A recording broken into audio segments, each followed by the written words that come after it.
At the same time, I can share my screen. Just I will open the showdown.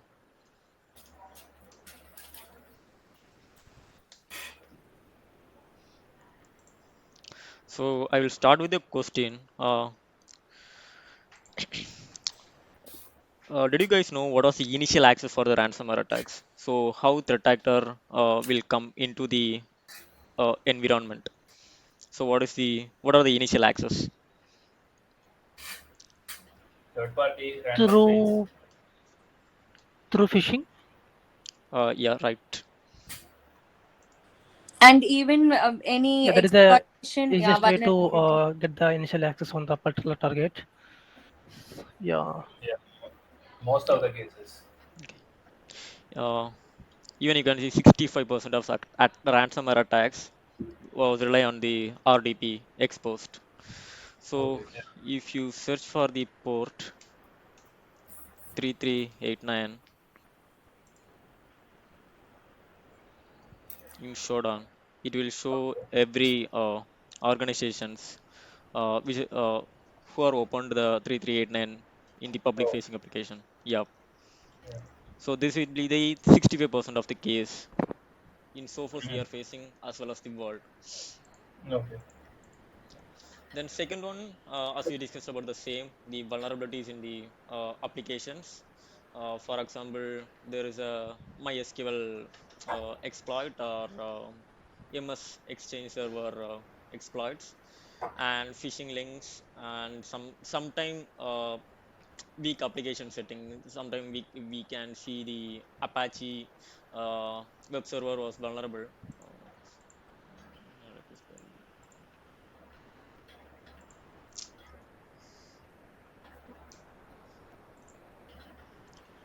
Wait, I will try some other IPs.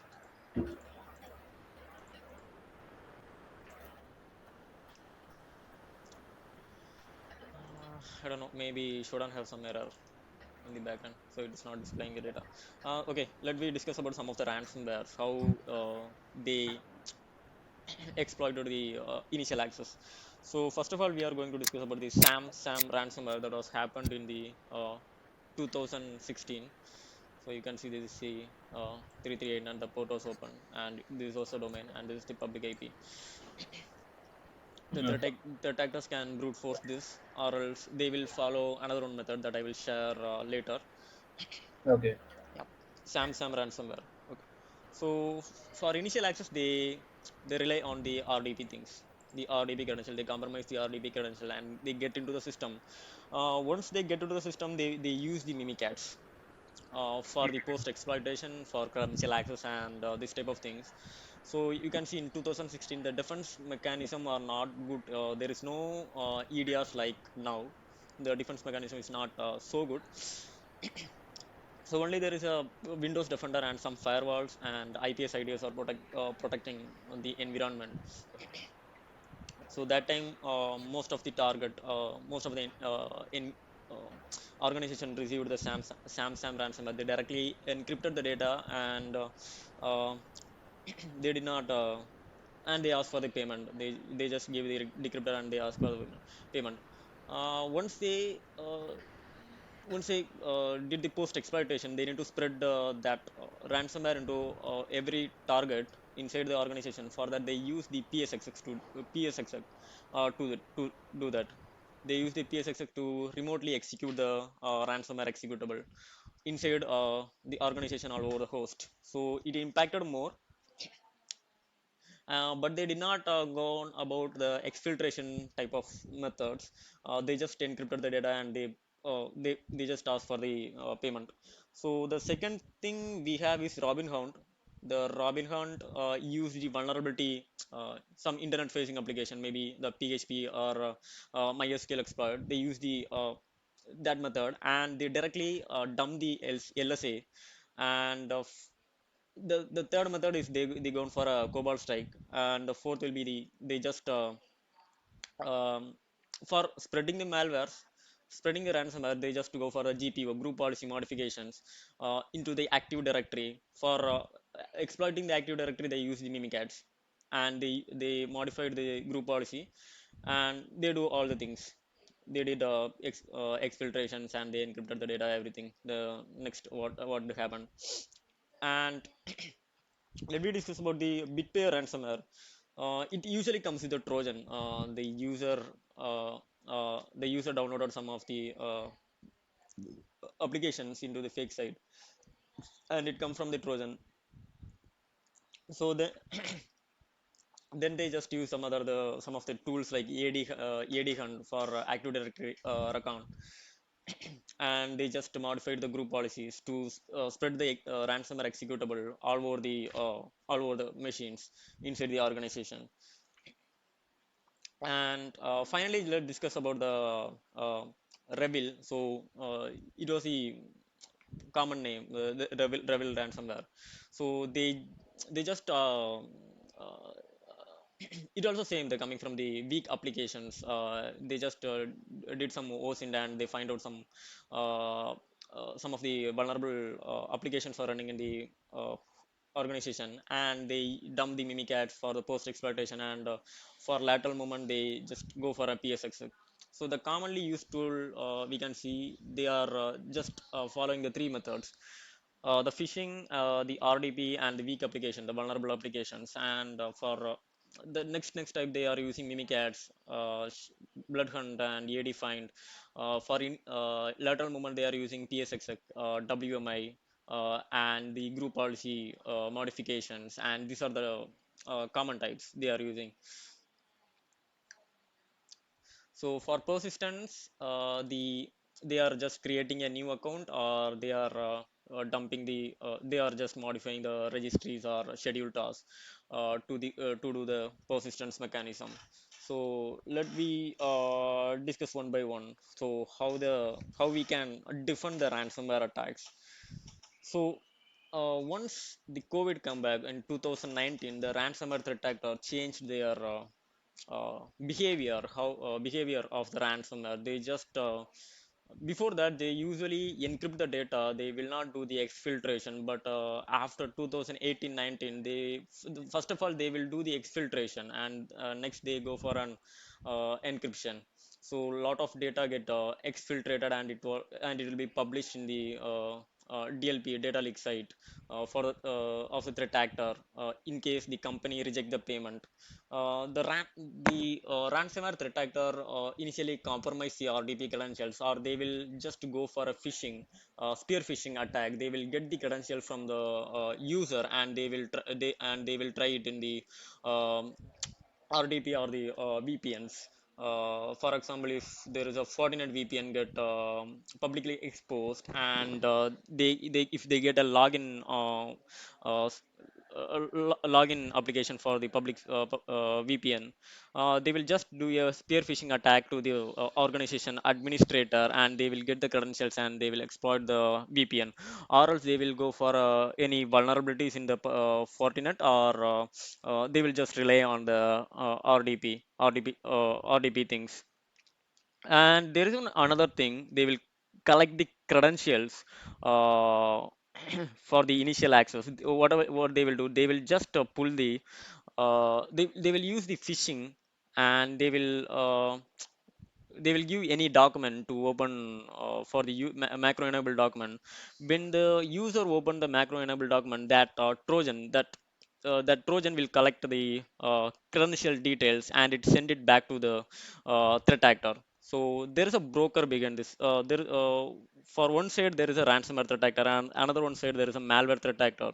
So this two threat actors will combine, and they will discuss about the payment. If you give the credentials, I will pull the ransomware, and I will give some of the payment to you. I will give 10% of the payment back to that, for example, trick bot. Okay, let's consider the malware is a trick bot. It collected every credentials from the organization, and the threat actor giving that credentials to the ransomware threat actor, and they are discussing about the payment. So this is the most scenario we are facing: the quack bot, trick bot, and some of the info stealers. This kind of stealers will collect the information and they will give it to the ransomware threat actor. The ransomware threat actor take that information and they will exploit into the organization, and they will pull the ransomware. They will display the ransomware to every host, and they will exfiltrate and encrypt the data. This is the current scenario that we are facing. So the initial cost will be maybe the stealer once you are you are seeing the stealer inside the organization, inside the host. Just ask the customer to reset the credentials for that user and all the users in that host. That will be very most efficient recommendations to the customer. They need to reset all the credentials because the stealer collect every information about the user. It will used for the initial access. Okay, so there are multiple RDP things get exposed. Maybe we can see, yeah, these are the top result. Maybe 3 lakhs 66,000, 36 lakhs 65,000 and around 41 results. There are more than 36 lakhs of RDP port get exposed. So not only this, some of the uh, users some of the organization have VPNs, and they have one vulnerability. They have SQL Server or Apache. Uh, the, that server have the vulnerability. They will use that vulnerability to exploit. And in 2020, I think 20 or 21, maybe 21, I think we are facing the Kaseya attack. uh, that was one of the worst attack we are uh, in the world. So it's basically a supply chain attack. It's very hard to do, but the threat actor did that supply chain. So I can explain the supply chain. For example, there is a WinRAR application, WinRAR website. So if I want to download the WinRAR application, the I will go to the WinRAR website, and I will download this WinRAR software. What threat actor will do? They will modify this website, and they will do some injections in the website. And when I click download WinRAR, it will redirect to the attacker site, and it will download the Trojan. Okay, so that is one of the initial access. That is called as the supply chain attack. So many users will download WinRAR for each and every day. The administrator inside the organization, so everyone will download the WinRAR. So it is also one of the example of the supply chain attack. So when the software get compromised, and let's discuss with one by one. Just we discussed for the initial access, and we'll go for the post exploitation. For post exploitation things, they will use several softwares to do that. First, they need to do a recon. When we go into the inside the environment, first of all, we need to find out which are all the what are the active directories in the environment, and what are the trusted domains and the forest and everything. They need to understand from where the FTP server is hosted, where is the file resource servers are hosted, where is the backup server. So they need to understand each and everything inside the organizations before deploying the ransomware. So for that, they will use some tools like AD or Sharp Hunt, Blood Hunt, and AD Recon. Once they will find out every information about the active directories and the host and the users, then their motive will go for an lateral movement. The lateral movement, we just continue with the lateral movement. For lateral movement, they using some network based scanners like advanced IP scanner, and the sorry, the soft perfect network scanner.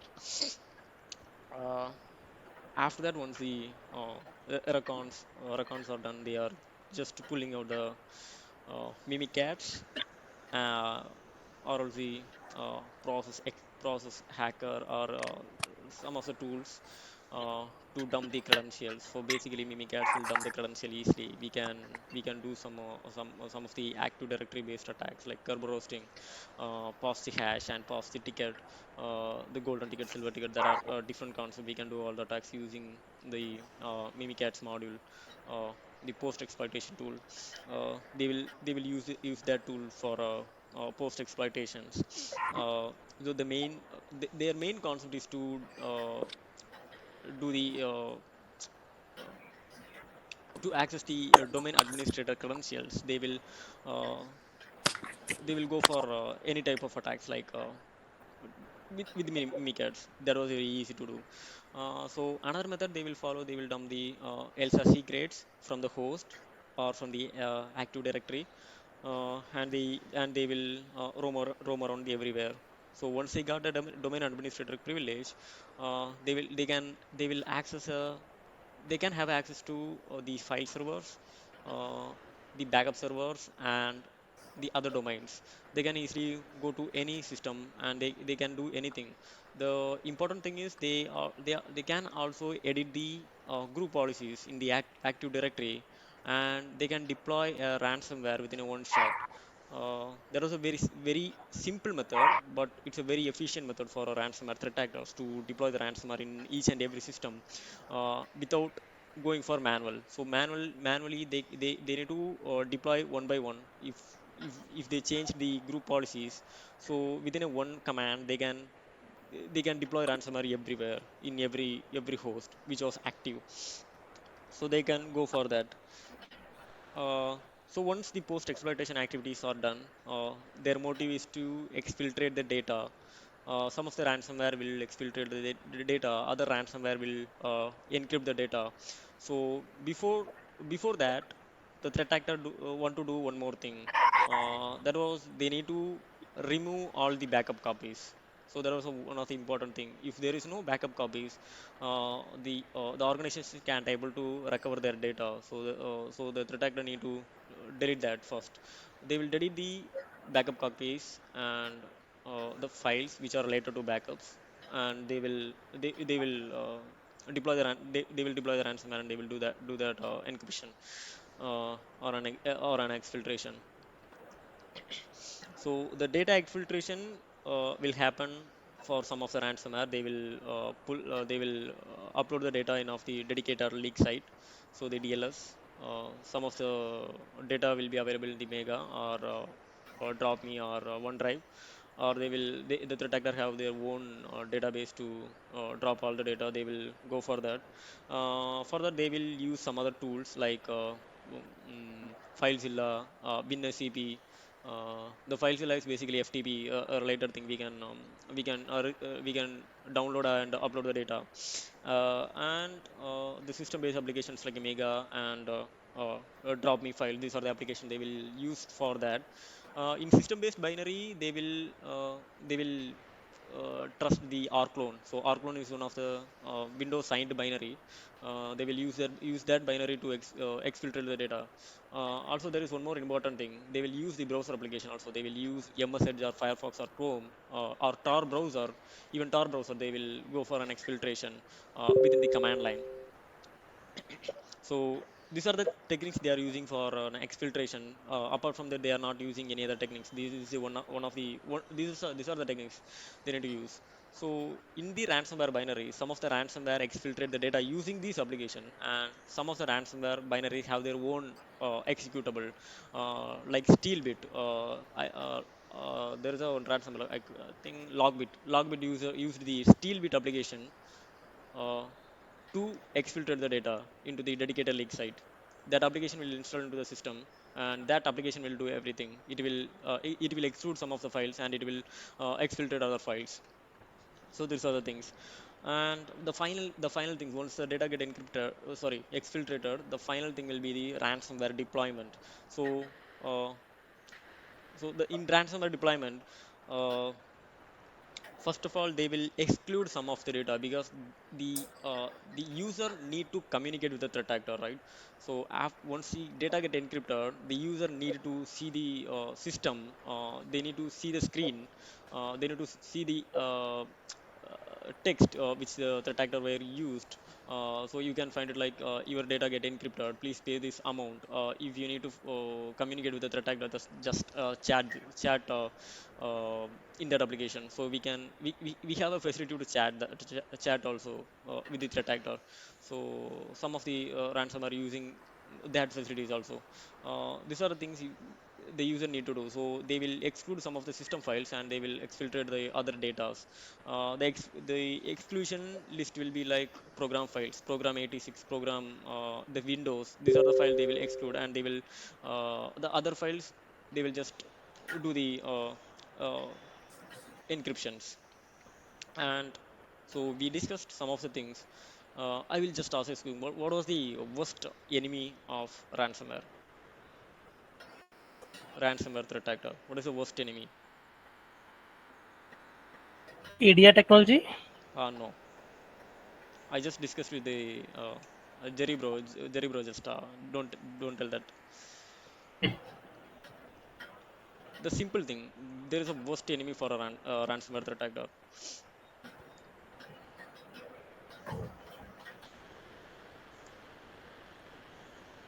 Okay, I will discuss that with you. So the worst enemy is a backup.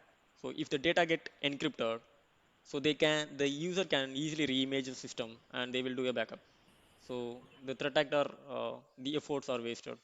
The initial access, post exploitation, everything get wasted. The data has been exfiltrated, but some of the organization don't care about the data. The data is not a confidential, so they will don't care about that. They will just reimage the host, reimage the system, and they will back up everything. So the threat actor need to remove all the backup from the servers as well as the volume shadow copies in present in the system. And the second thing could be the right one, the EDR and the defense mechanisms present in the organization, maybe the EDR or any other tools, any other security softwares, or the firewalls, or anything that will be the second enemy for the ransomware threat actors. So these are the some enemies for ransomware. So let we discussed about how can we handle the ransomware incident. uh, so do you have any idea how can we handle the ransomware incident if the organization faced a real attack? Maybe Pooja have some idea. We are facing every month. Yes, you are asking about No, no, remediations, not remediation. Just what's the the initial step we are doing? recommendations. No, what are the initial step we are doing for the ransomware? What we need if the organization faced a ransomware attack? Yeah, like you are asking about, we usually isolate those systems. If group policies Eh, changed, we will rectify that. Yeah, that is also that are all the things are recommendation. First, initially, The backup. We have to check backup. no, no, the first initial step, we need a separate team for a separate team to handle that incident. So you can create a separate group, or you can create a separate community to handle that ransomware, because uh, the ransomware is very dangerous in the organization. It will spread everywhere. Uh, so we need that. The second thing, we need a data. We need a data from a machine. So probably EDR will collect all the information from the machine.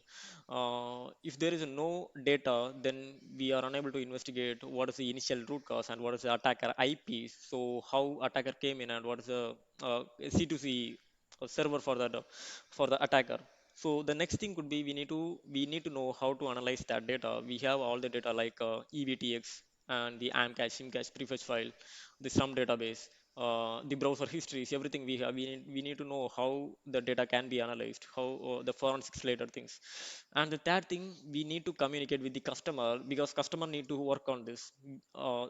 The two teams have to work.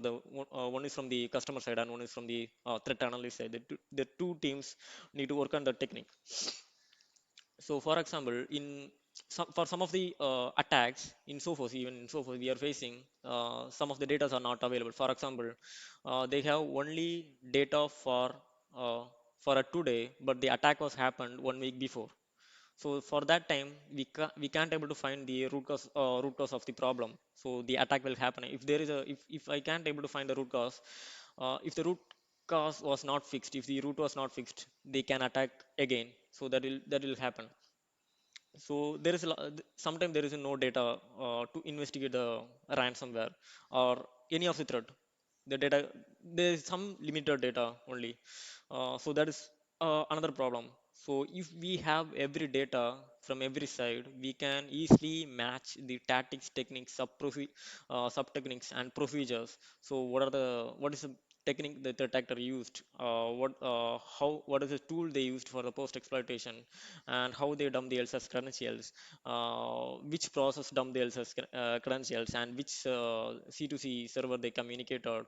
Uh, so how much data get exfiltrated, how much data get encrypted. So these are the information we can find. We can easily map the uh, TTPs with the MITRE. Without this data we can't able to find a lot.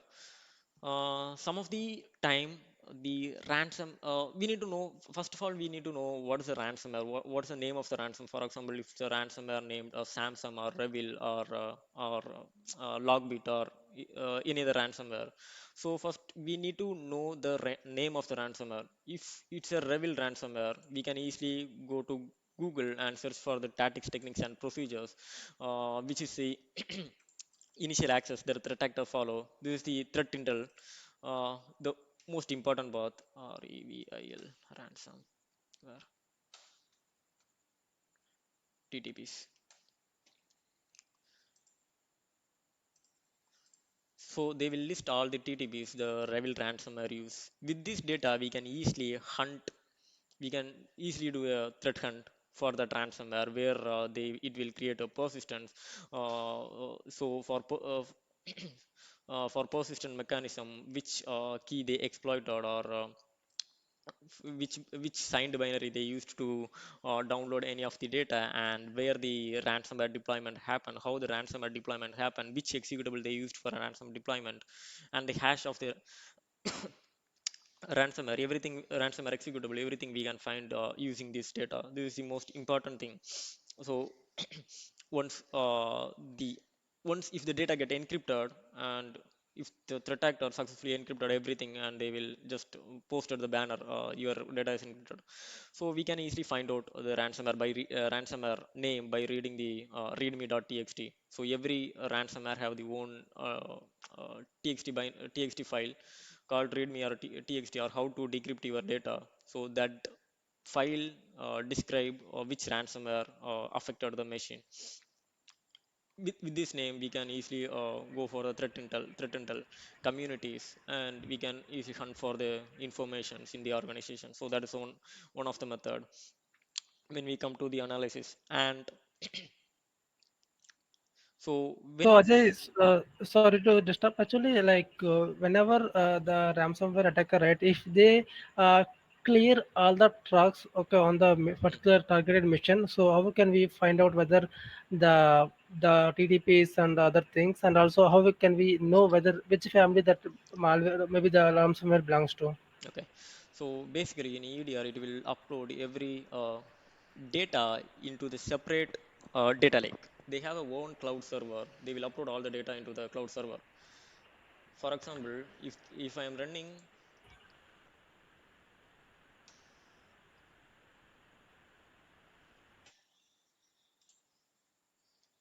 NL test slash domain trust,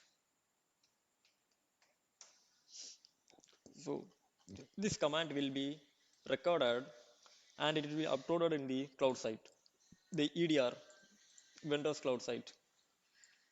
The data will be available in the cloud server.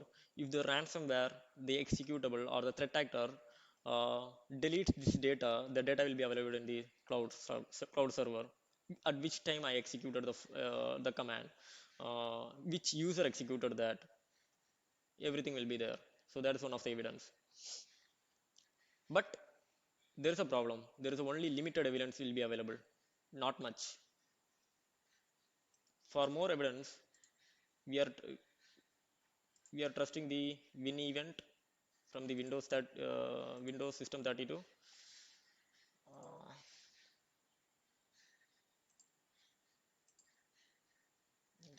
open multiple tabs. Okay,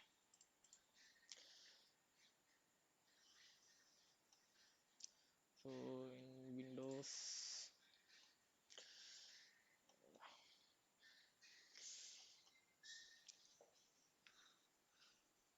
most of the forensics data will be available in the System 32 and the win evt win evt folder, win evt.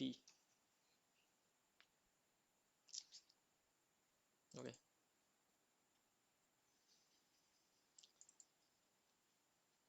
so you can see all the logs, the application logs. uh, the most important logs will be the SMB, the RDB, remote assistance and remote connections.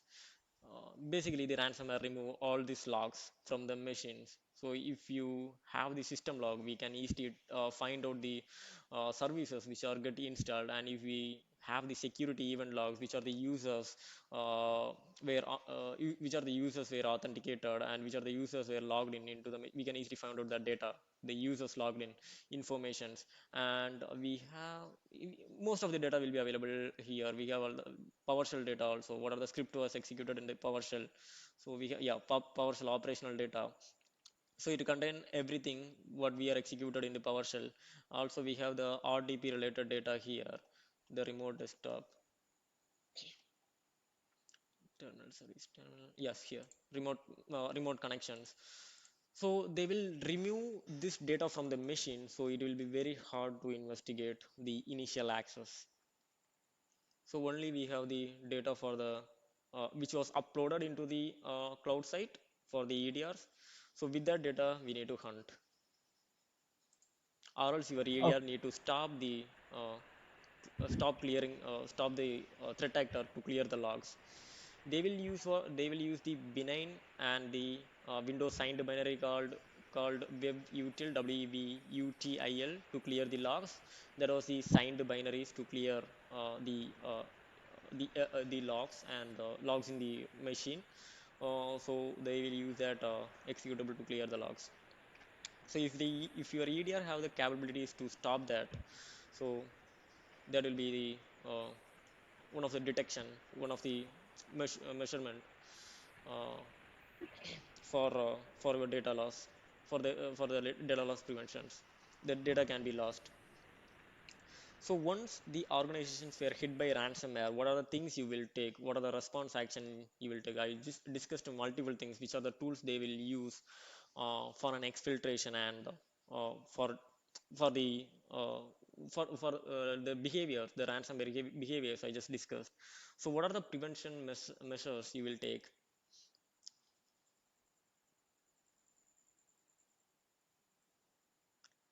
Can anyone?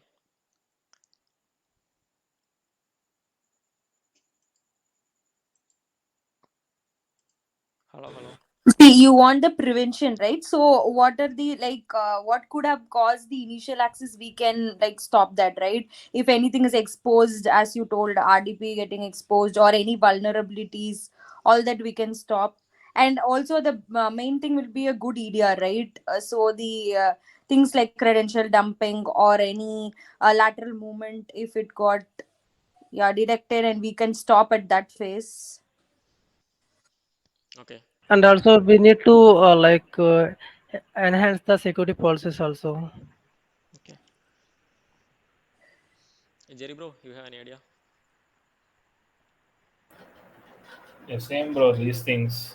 Okay. So if ransomware hit the environment, the first thing you need to find out which IP involved in that attack.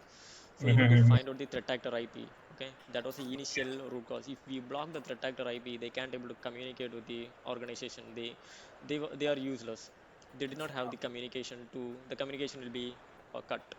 It will be terminated, and there is no communication between the threat actor and the organization. The first thing you need to do that, or else you can't able to find the initial the IP which caused the attack. So you need to isolate the machine. The second thing, you need to go and isolate the machine. Okay.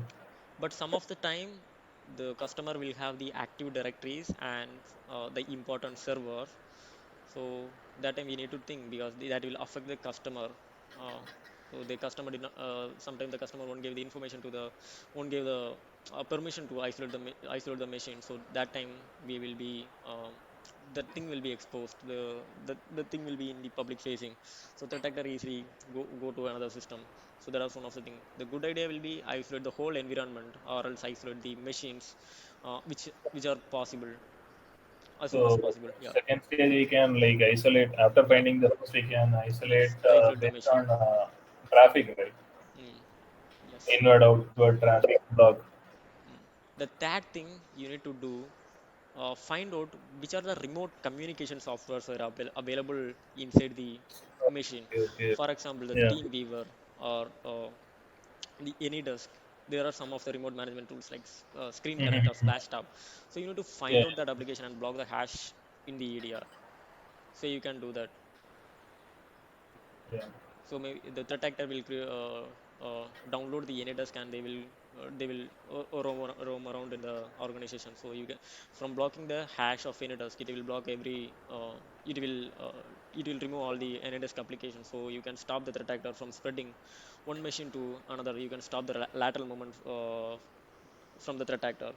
And the next thing you need to search for which are the uh, application that is useful for uploading files in the website. For example, the Mega or OneDrive or the FileZilla. These are the application that will be used for uploading the data into the any site which we have.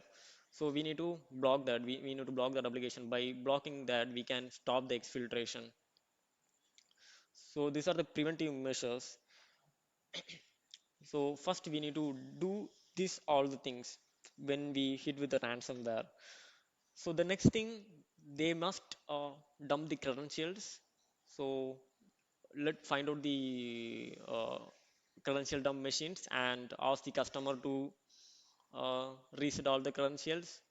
Let find out which user involved in this attack, disable that user and reset the credentials. If the RDP account was exposed, involved, just stop that, disable that, and reset the credential for the users. So the next thing you can go for a blocking inbound traffic like SMBs and RDP. So that will be possible for some time for the organization. Uh, So these are the things you can go for the initial steps when the organization hit by the ransomware. The next thing you need to find out all the script which are which are deployed by the ransomware threat actor, and you need to remove all the things. You need to find out the persistence, which persistent they will used, and you need to clear that. If they modified the group policy, you need to reset the group policy and you need to remove all the XML files which are uh, created newly into the group policies. And if they created any new services, you need to kill that and uninstall that service. So these are the ways, these are the things, these are the recommendations you need to take in priority when you see a ransomware inside the environment. This will stop the threat actors to laterally moving from one system to another, and uh, it will it will stop the exfiltration and it will stop the encryption. Mhm.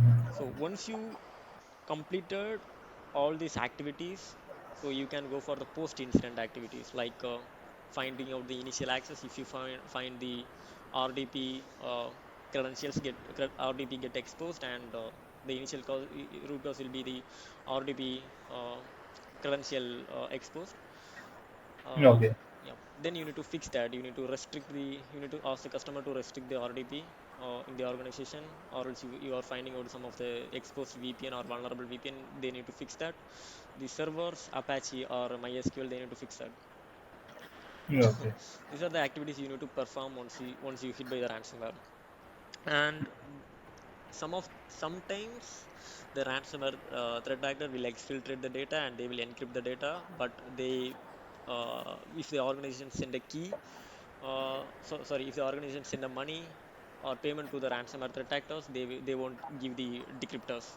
So sometimes they will do this kind of stupid things because they need more money. They will ask more money to uh, give the decryptor or decryptor key. That will also happen for some of the things. And next thing, and the other measures you can take, you can search for the TTPs and techniques. Uh, the another method for the threat analyst. Another method for the threat analyst. If the threat analyst did not have enough idea, you can go for the OSINT, and you can find out the TTPs, and you can hunt inside the organization. That will be one of the good thing. Or else you can go for the community sites like Twitter or LinkedIn or any other platforms, uh, Telegram. You can collect the TTPs, and you can hunt the ransomware inside the environment. Yeah. Yep. And that is one of the method. Let I will give you one of the task. Just map the MITRE tactics, techniques, and procedure. The threat actor using cmd.exe, and they are using the rundll.exe. Okay, by using the rundll.exe, Hmm. they are using the signed binary system 32 and comsvc.dll and mini dump, and let I will say 65645. This 654 is a LSS process ID. Okay, sorry, and LSASS dot dump slash full. Let's find out what are the MITRE tactics we can match for this command. Execution and credential dumping. No, first of all, the cmd.exe is a command shell interpreter. Hmm. Component, record. The cmd.exe command shell interpreter. Oh, I think 1059. I think the MITRE tactics command. Yes, this one. Command and scripting interpreter. They will use PowerShell or cmd.exe uh, to do the attack. Okay. The first MITRE will be the this one, and the second thing you are seeing the rundll.exe. This is one of the signed binary, so that will be the signed proxy SIGNED proxy execution MITRE. Okay, signed binary proxy execution Microsoft signed file. Okay, T1058. This is the another technique. Okay, you can map for that command. So again, they are using com svcdll. This also to a signed binary. For last thing, they are dumping the else as dumb, so it will be the credential access. So we can map the three MITRE credential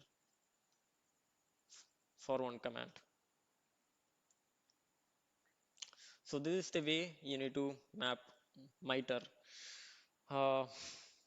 when you are seeing this type of commands, or if you need to work on the report, or you are posting any blogs in the threat intel or in community. So these are the things. So some of the basics commands you can see in ransomware attack. This is the one they will use for the credential access, and there are other commands. They will just modify the RDP keys, registry keys inside the machine to enable the RDP. Sorry, to enable the RDP section, they will use other commands like. You can easily go for Google and find out enable RDP rich command. Yes. Okay.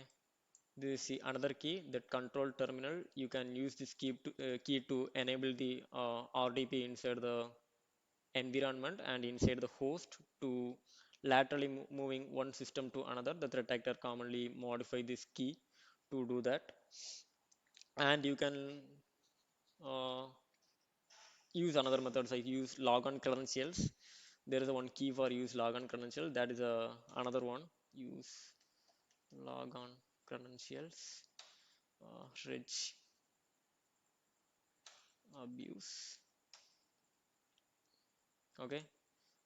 This will, whenever the user logs into the machine, it will save the credentials in the clear text.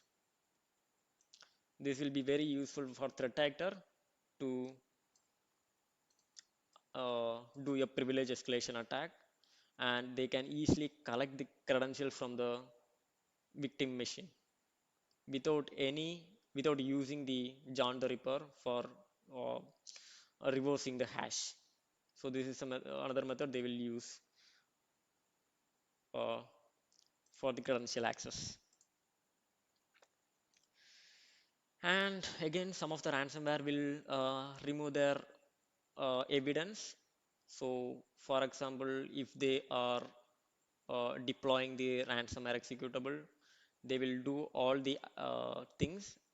For example, they will exfiltrate the data, uh, uh, they will encrypt all the files. Finally, they will remove that binary which are used for the encrypting the file, the ransomware binary. They will remove that file. So that time there is very hard to find, there is very hard to investigate the machine. So the backups and the logs will be helpful for that on that time, because there is no executable where, present on the machines. That time this type of data will be very helpful for analyzing the ransomware. And the other things, you can probably use the OSINT like virus total and any run or hybrid analysis to search the hash of the executable. Sometime you can see there is a okay, like okay, regsrv dot exe. This is this is one of the signed binary. Okay, sometime the ransomware threat actor will create their ransomware malicious executable with the same name. On that time, you need to find the hash of the reg srv, and you need to search it with virus total or any other OSINT platform, malware analysis platform, to find out which organization this binary belongs to. Example, the Microsoft or any other third party. So that will be the another thing. uh, Recently we faced one of the things, the file called the amsi.exe. It will deployed in every machine. uh, the customer the customer they will think like the AMSA is also anti-malware interface scanning, and this is the one of the binary for Windows, but it's actually uh, the malware executable. So that is also another scenario. Okay, so you need to find out these things. That was very important. So you can easily miss this kind of malicious executable by trusting their name. So that is a if you are trusting with the name, that is a big mistake you are doing. So again, let me discuss about how can we go and hunt for a ransomware. First, let me discuss about the RDP sections. Okay. uh, no, I will go for a miter. So first I will uh, discuss about the initial access. I discussed about the initial access could be the RDP or VPN or the spear phishing.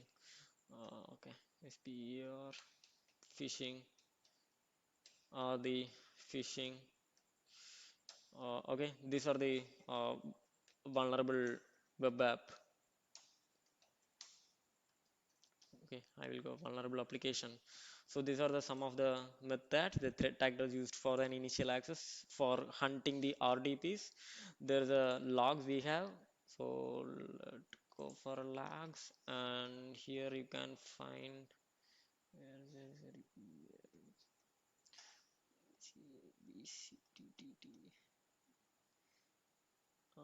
Remote assistant users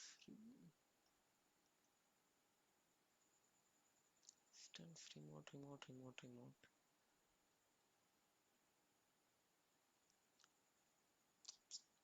Yes, here. So if you have the uh, remote connection logs, basically the EDR will collect the all the RDP logs, or else uh, you can pull the logs from the uh, host machine, and you can investigate with your own. This is like doing the forensics. There is a tool called Event Log Explorer, so you can easily investigate the EVTX files, or else there is an other tools, but there is only we need to do some command line. There was a command line interface, not a GUI. Oh, wait, okay, I can't able to continue. Okay, maybe I need to reinstall this Event Log Explorer. That will be, so you can download the Event Log Explorer, and you can directly uh, upload the data into the Event Log Explorer, and you can search. So that is the investigation for RDP. You can find out which are the things you can find out. You can find out the IP, attacker IP in the RDP log. So by finding out the attacker IP and the time, you can basically stop the attack. You can stop the attack, and this could be the root cause. You can, the recommendation could be, you can ask the customer to restrict the RDP related thing. For VPN, obviously you need a VPN logs. You can just ask the customer to provide a VPN logs, or you can, if you have the VPN logs, you can just check for the VPN logs. From the VPN logs also you can find out the threat actor IP.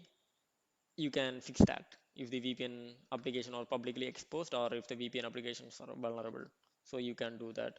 And the third thing is spear phishing. The spear phishing link, it will come through the Outlook. There is a, if you are if you do some forensics in Outlook, you can easily find out which user, which email sent that phishing link.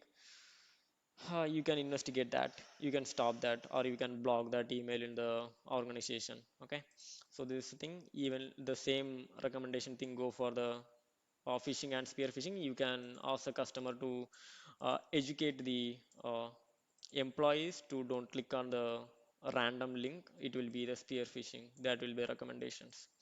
And the vulnerable application, if it's some MS SQL, the MySQL logs will be there, or Apache logs will be there, or else you can easily find out the network uh, in open sockets, or network activity of the Apache. You can easily find out the IP which get interacted. Maybe this section, this MITRE section will get boring. Most of the but these things are most important, and you can face in most of the interviews the scenario based questions.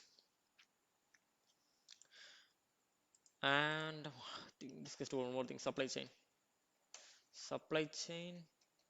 The vendor need to be fix this. If it's an WinRAR, they need to fix. If the update related thing, they need to fix that. So that's the thing. So in between that, you can ask the customer to block that application, or else you can, if there is a patch get released, you can ask the customer to update the patch, or uninstall the Trojan WinRAR, and you can ask the customer to reinstall that. Also, you can ask the customer to educate the users to don't click on the random website, don't go for the random website and download the applications. Use the legitimate one. So these are the things you can find out in the initial access. So the next miter could be, yeah. So threat actor, when get initial access, they will execute some code. So execution. Okay, so the second thing could be the execution. So there is a lot of executions that are available. The threat actor will use the CMD or PowerShell to inject the base 64 or the shell code to execute in the machine. That's one thing you need to analyze that. I already said if the threat actor used most of the threat actor will use the PowerShell related thing, because the lot of modules will be available only in the PowerShell, not in command line. Okay, so there is a PowerShell event files will be available, so you can investigate that. You can find it. PowerShell here, operational event. Okay, this is the evtx files. You can uh, do some forensics, and you can collect some of the information, like which script they executed. So if you find out the script, uh, you can find out the URL. For example, some of the script contain the URL. You can for example, http abc.com, abc slash some random character, you can .cn. You can ask the customer to block this URL. Also, you can block the URL in the EDR. Or if you are finding any IP inside the command or scripting, and you can block that. Sometime this command will download another executable from the web application. By using the web application or some of the URL, you can directly block inside the uh, block in the firewall, or ask the customer to block in network perimeter. So that will be work. That will stop the execution for some of the host. So the event I already discussed, you can collect from the PowerShell. So sometime for executions, uh, they will exploiting the client side applications. This is like if there is a paper cut softwares, client side apps. For example, if it's a client paper cut softwares, or cloud fusion, or Adobe, or Microsoft Word, or Microsoft Documents, uh, this Office, if it's contain any vulnerabilities, they will use that for executing the script, or they can easily go for the privilege escalations, because that executables are running in the system privilege or high level privilege. They can easily go for a privilege escalations. And the next thing of threat actors could be the persistence. So how they are creating a persistence. So here we have two types. So if for example, the threat actor need to uh, communicate eventually to the target host and the organization. So the threat actor need a persistence communications. They will uh, rely on the C2 command and control. For example, they will create a new user account to maintain that persistent. For example, there is a username called, okay, I will discuss the real scenario. The threat actor already administrator compromise the administrator credentials, and the threat actor using administrator credentials to execute some of the machines. But if the threat analyst find out that administrator user is doing a lot of malicious activity, we can disable. So now threat actor lose the persistent and lose the connection in the domain. So what the threat actor will do? They will create a new account. So for creating a new account like A, B, C, D, if the threat actor lost communication from the administrator account, they can go for the ABCS this account, and they will do the malicious activity. Sometimes the threat actor will create one or two accounts. Some threat actor will create a multiple number of accounts. There will a lot of threat actor. They will combine and do the attack. There are 3 to 4 accounts are available in the attack. So this is one of the persistent mechanism they will follow. And other one is we need to discuss the persistence inside the system. They will go for a registry run keys. So whenever the machine boot up, it will start the execution. They will trust the scheduled task. They will go for services, WMI, and startup folder. These are the 5 persistence mechanism they will follow to create a persistence. So these are the some of the persistence mechanisms they will use to stay inside the environment. And the next thing could be the privilege escalation. So if the attacker created a new account, they need to go for a high privilege uh, to do some of the activities like modifying the group policies inside the Active Directory. So we know what is group policy. The group policy is like a configuration in the Active Directory. If you modified or if you add anything in the group policy, it will reflect every machines in the domain.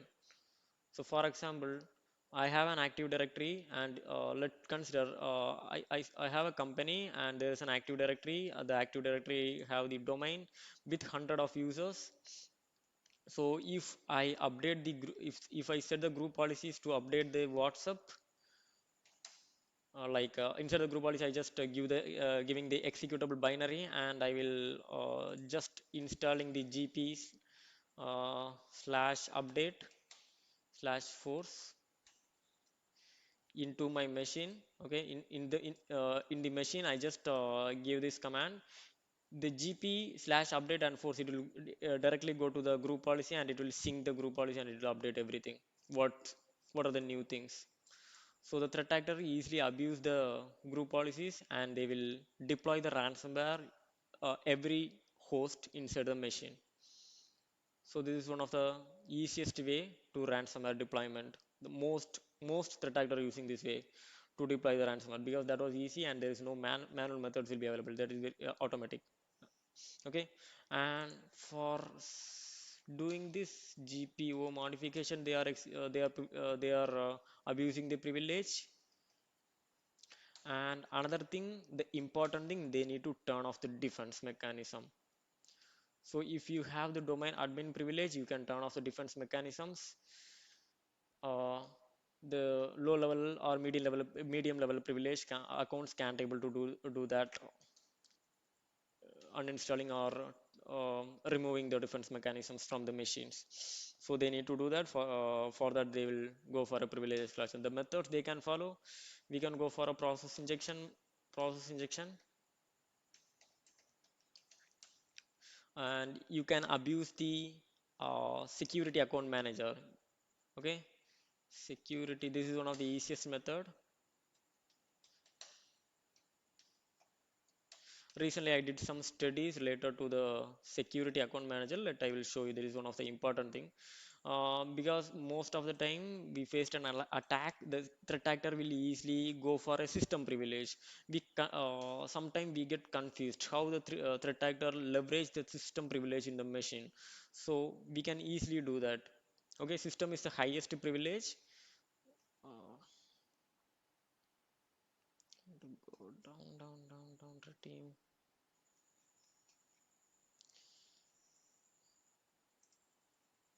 Yes,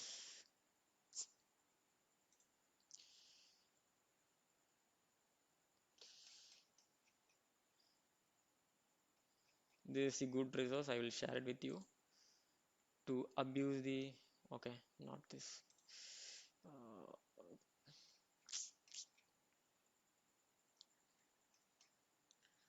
yes, this one.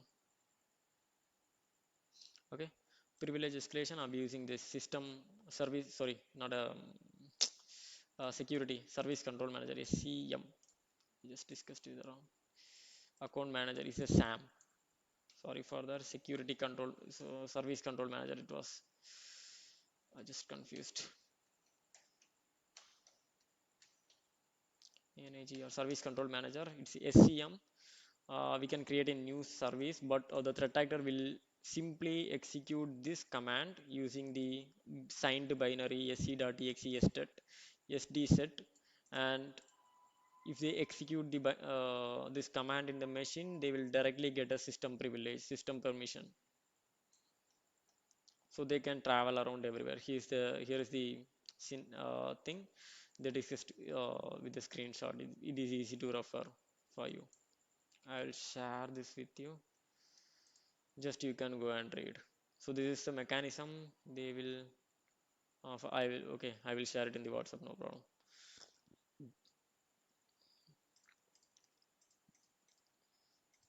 And once they get a uh, highest privilege, the next thing they will follow, they can easily do a defense evasion.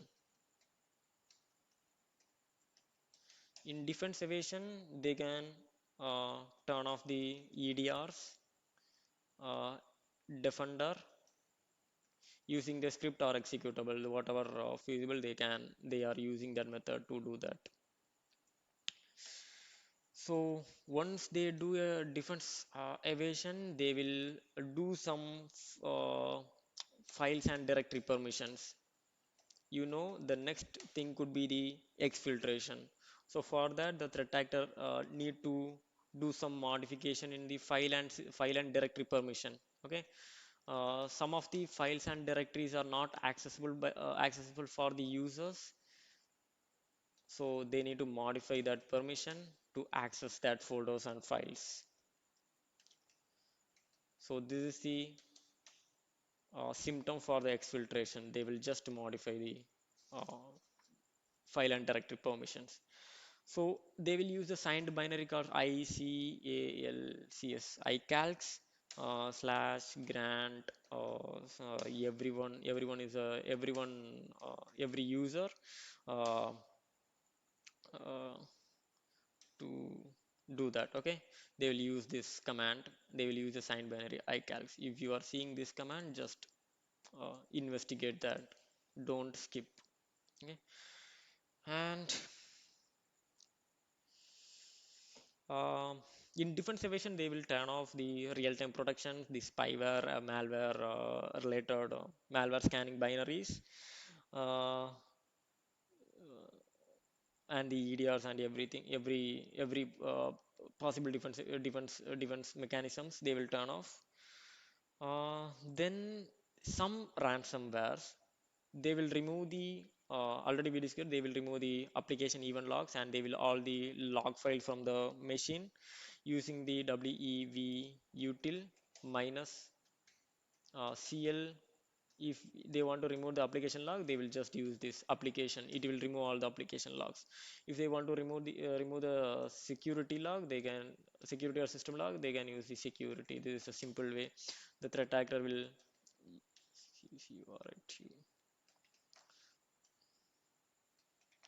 threat actor will use the name which logs they need to remove. So basically they will remove every logs. If the logs are captured by the threat analyst, it will easy to investigate, and they can find out the root cause, and they can stop the threat actor. So this is one of the things. So already we discussed about signed binary execution, and it's also signed binary execution, well, WBUTIL, and clearing that logs. The MITRE will be the impact. So that was impacting our analysis. So it will be the MITRE, the last one after the uh, data exfiltration. Okay. So if the threat actor want to move laterally, they can move now because they have a highest privilege. Now they will do some brute force, or they just they just abuse the security account manager to do that. So already we discussed, for moving laterally in most of the attacks we are seeing the impacket command. So did you guys know what is impacket? No idea, Okay, Ajay. so impacket is just a uh, command. It will used to move laterally from one system to another. For example, the threat actor need to deploy ransomware in every host, right? So they will just upload the executable into the admin shares, into the shared folders called admin shares, and uh, they can take they will take that executable into all the machine by using the impact command. I will show that there is a one of the good resource in Red Canary. So you can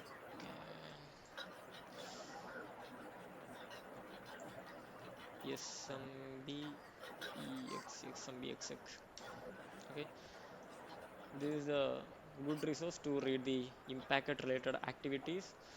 So they will use these techniques to spread the executable everywhere. This one I need the another one SMB exec.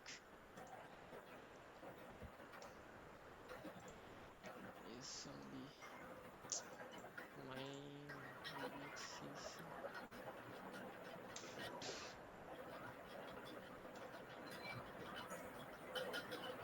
Here we have SMB exec window administrative shares. They will upload the ransomware binary into the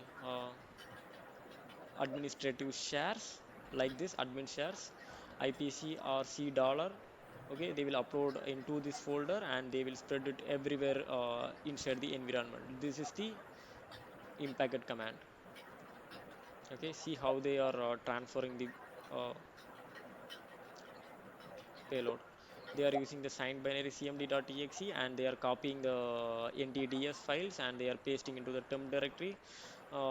They can move laterally. So they can move laterally as well as they can execute the script using this command. Okay, this is the best resource to best website to read the impacted command and the administrative shares. They will even 75% they will use this method admin shares. So the recommendations would be the admin share use the SMB to move to deploy the files one system to another. So you can block the inbound SMB connections. It will stop the impacted activity. So this could be the first recommendations you need to provide. Uh, if you see any of the impacted commands, also you need to go for the admin shares. So these folders and you need to remove that executable from the admin shares. That will completely stop the attack. Okay, so this is the one moving laterally, or else they will use for the WMI. There is a Windows mechanism signed binary WMIC, so they can easily use the abuse the WMIC to move laterally from one system to another. The WMIC is basically a remote command execution for a target machine. It will execute the remote commands to the target machine. The attacker will just give the host name and the password, and they will execute the command. Okay, the threat actor already have the host name when they are doing the credential access. If they are planning this, they will do the credential access like else system. They will dump every thing from the host, or they will dump everything from the active directory. So active directory could be fine if they have the domain administrator credentials and they can easily move from one system to another. So this is the thing. For moving laterally also they are using some other third party tools called uh, for a recon adfind is one of the good tool to recon the active directories and the host. So they are using this tool to do a recon before the lateral movement. And other things, the exploiting the remote softwares like RDP or any disk. We can see this type of remote management tools. Screen connect when we already discussed when we are if there are ransomware symptoms or a hit, you can directly block these tools and you can restrict the RDP and SMB. That will stop the ransomware attackers to move laterally, and it will stop the ransomware deployment.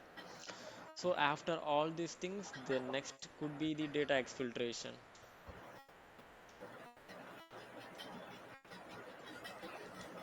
So this is the one of the important thing. We have all the logs for this impacket and RDPs and any task.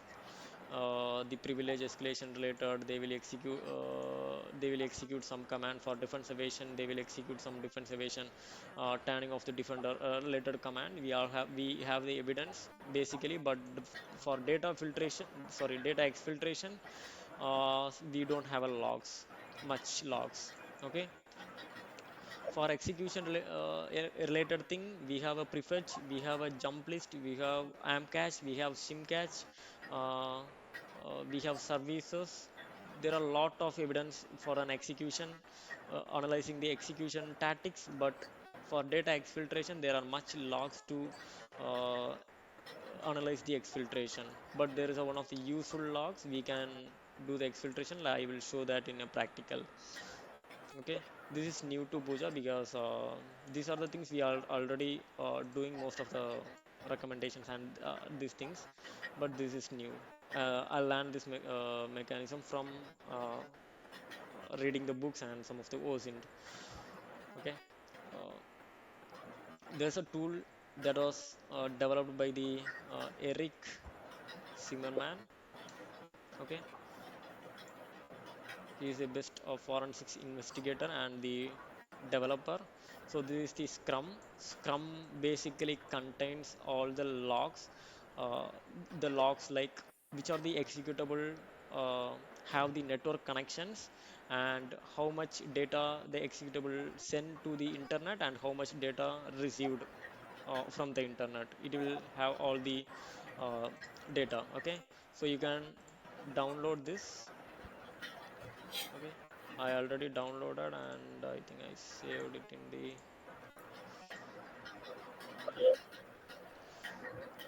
yeah, forensics. So this is the Scrum CMD .exe. Uh, so there is a Scrum data. You need a Scrum data to analyze this. For that, you go to the C, go to Windows, use Windows, and go search for System32, and search for the SRU. Okay, SRU is basically a system resource usage. It's not searching.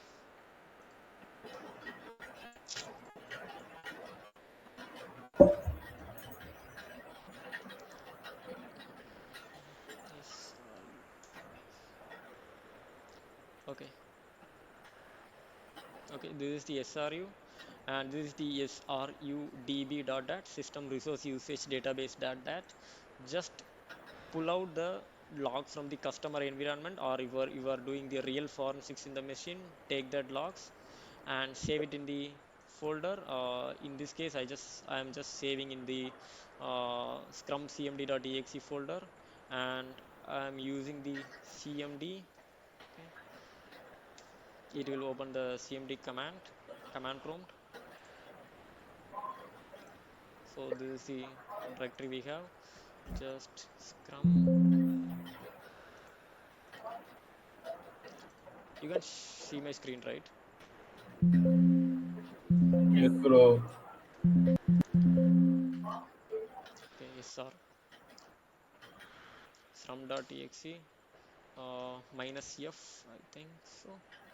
And you need to give the path and slash uh, forensics and from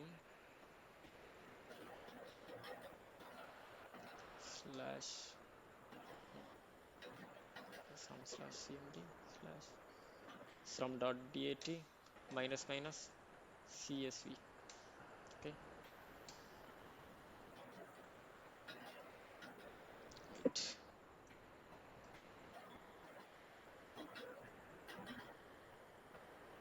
Okay, I will give the uh, path here.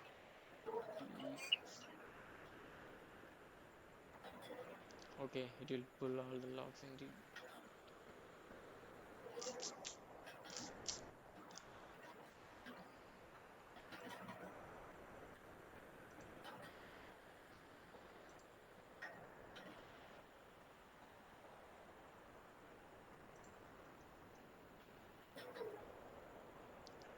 CSV output will be saved to the D directory.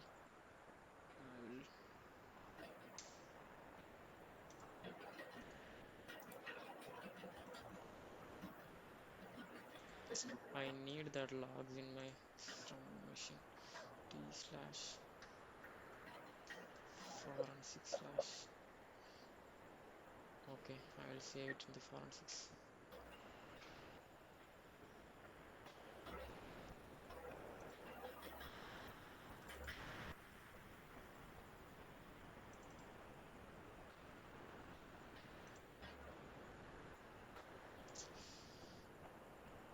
Let me read about this tool first. Srum.c.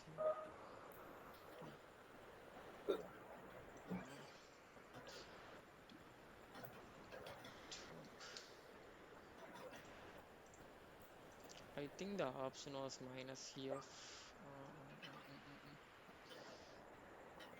Minus F. Yes, I use the same one.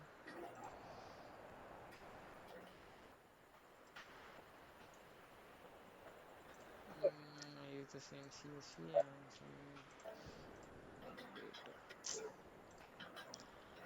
I don't know whether I give the correct one. Okay, I did some mistake. Yeah, I just missed the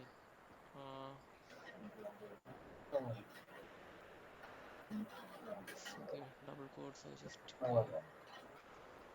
let I will search further logs.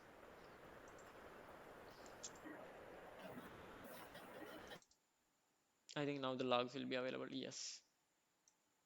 Yeah, this is Scrum log. And if you go for the network usage, Scrum network usage, and there is a you can open it in the Excel, or you can go for another one tool for the same Eric Zimmerman, the Timeline Explorer. You can just open the Timeline Explorer.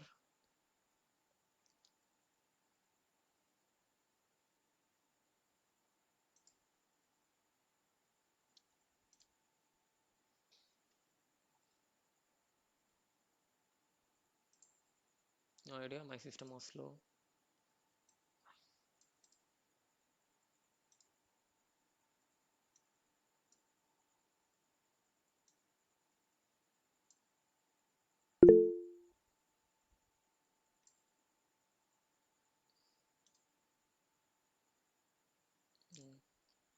Did my internet connection is gone or anyone left?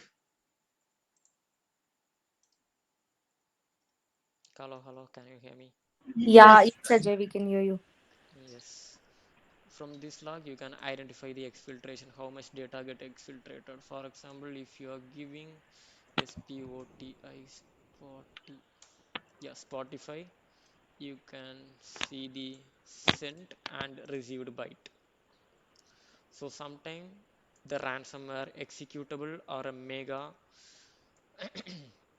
the exfiltration tool they are using mega or one drop me files or OneDrive. You can just search for the OneDrive or mega, and you can see how much data sent and how much data received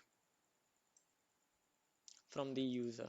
This is the user SID, okay, and the timestamp. The attack happened after. This is the one easiest way we can find out the exfiltration. How much data, how much bytes of data get transferred from the machine. Okay.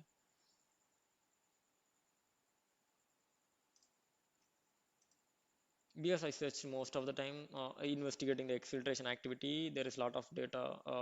There is queries are also not available, and the limited data.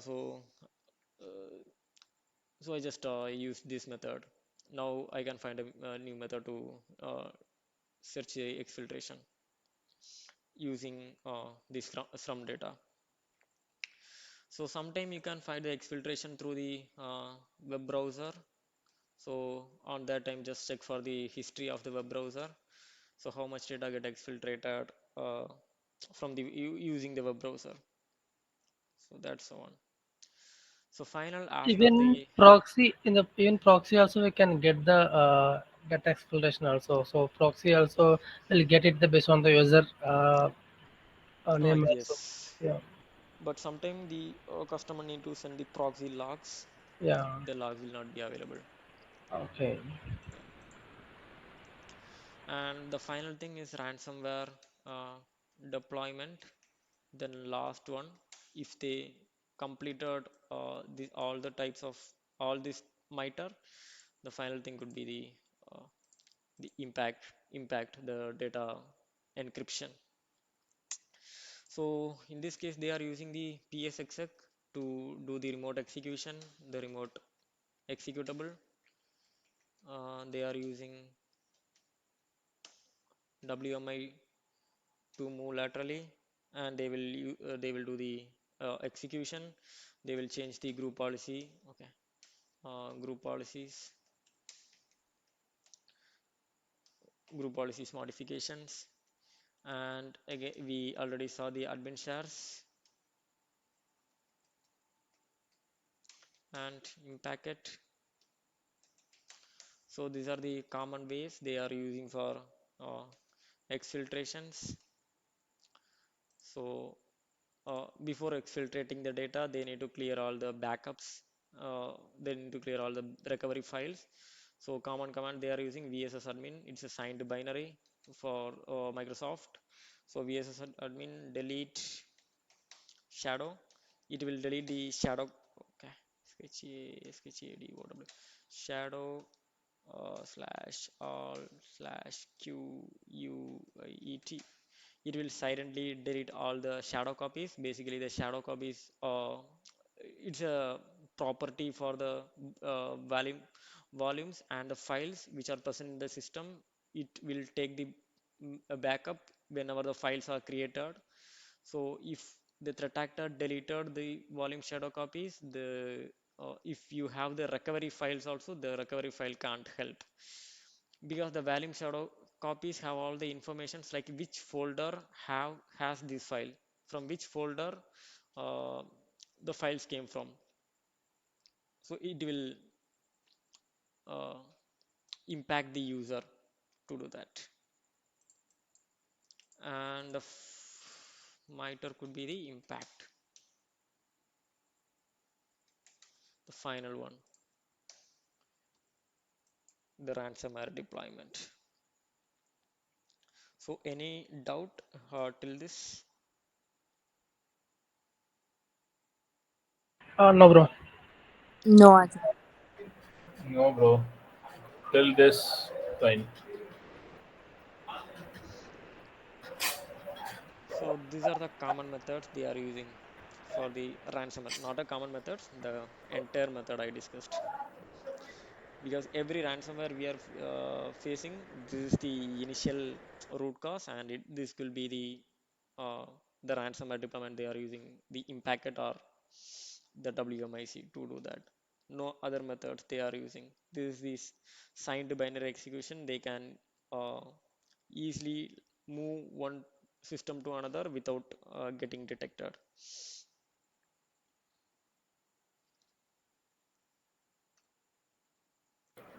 Okay. Yeah. Maybe the next time if you are facing any scenario based interviews, you can easily crack that. Yeah, sure, bro. Sure. Yes, Ajay.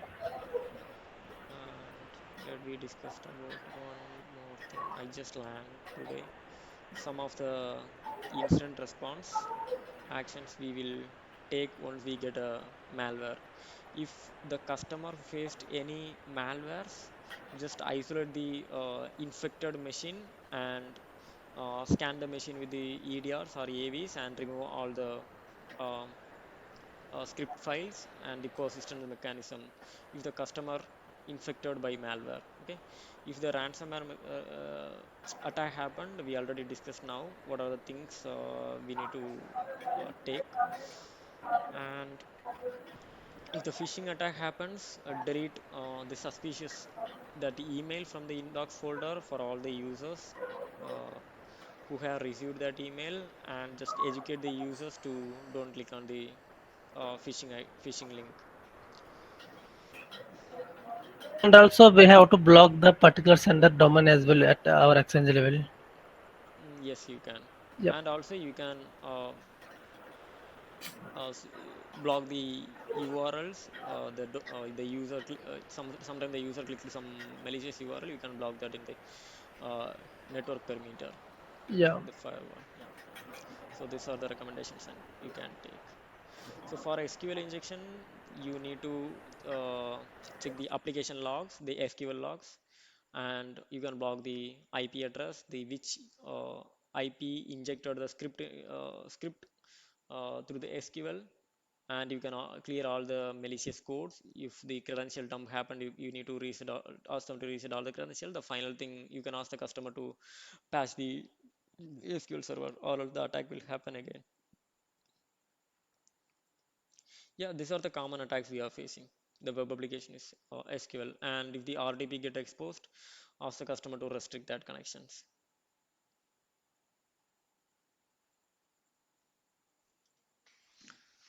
And these are the things which I have for today.